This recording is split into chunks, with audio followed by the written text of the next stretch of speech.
part of the problem I have in my class is, we'll teach something and then they purge it from their mind. And I'm like, guys, gals, you can't purge it from, actually, I shouldn't say gals because they don't purge it from their mind in here. Most of my best students are female. Yeah?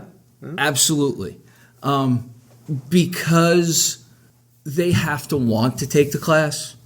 Like, it's like I was about to say like a less natural fit, and that's not the right word for it, but it's not. But it's mostly guys in here. Yeah.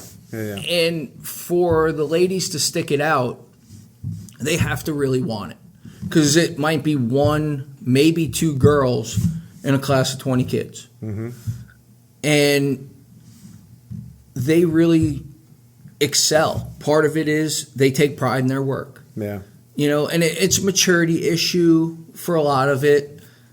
They also don't, being stereotypical, I'll say the boys have done stuff with their dads or whatever, right. So they know this. Where the girls maybe didn't, so they're actually wanting to learn. Right. I TA'd a class in high school. It was auto shop. And it was 19 girls and one boy. Wow. And the teacher said it was the best auto shop class he had ever taught. He goes, it's the first time I've ever said, all right, today we're going to learn. And all the girls would pull out a notebook and start writing down what we were going to learn today. Right. They took notes and things like that. Different. Where the guys came in and it was like, oh, I know this. Oh, I've rebuilt a motor. I've done this. And he did it all wrong, Right. Call it macho or whatever. Yeah. Like, they couldn't admit that they didn't know how to do it. Right. Where the girls didn't have that problem, so they would really learn. Be a little more teachable in that situation. Yeah. It's funny, like my AP English classes, the last couple of years have gone the opposite.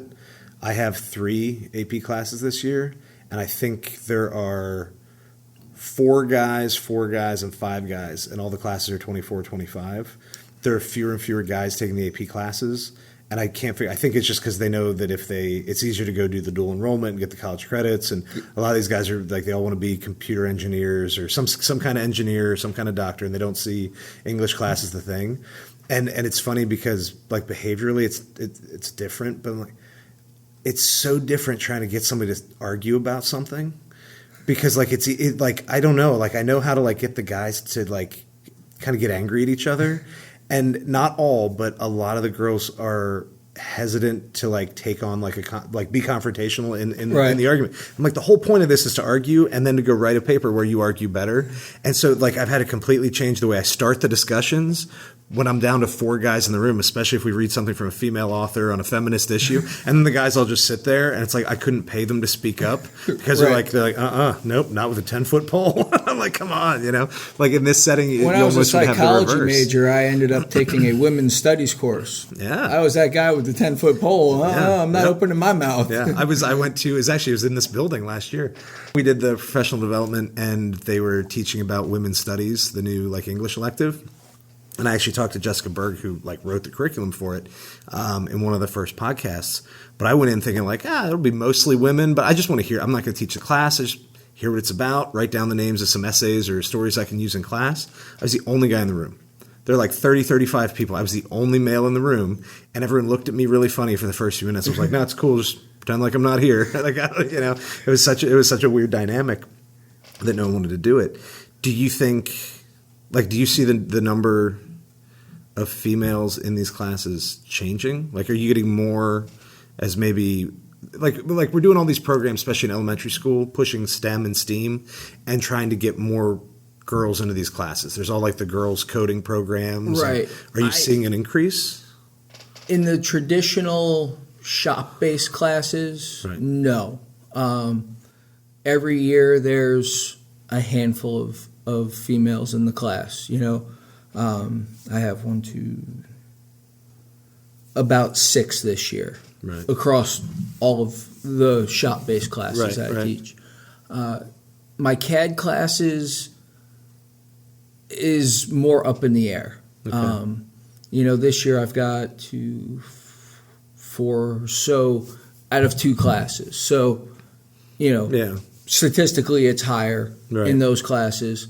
Some years I've had a lot more, The aerospace classes usually have some more females in them. Yeah. The pre-engineering classes sometimes do. Right. Yeah, I don't know if it's like good, bad, or otherwise, but the idea of like trying to increase women in these jobs, or at least increase access to it, like it shouldn't just be a boys' club to do the coding or do whatever, but as maybe more of that's being done in high school and more of it's being done through the CTE classes, like you assume that there's going to be more and more girls taking these classes if they're actually doing that stuff well in elementary school. Like, I don't know, how long have you been teaching? 22 years. Okay, so this is my 14th year. So you got a decent head start, but you're going to be around at least a few more, right? And so you got long enough that the kids in elementary school now who are getting the big STEM push are starting to hit, and like that's really going to be hitting in a few years. Right. Like you might have a very different student body or like class composition if those programs are working. Possibly. And I also see a lot of that maybe going towards the academies of engineering or something like that, where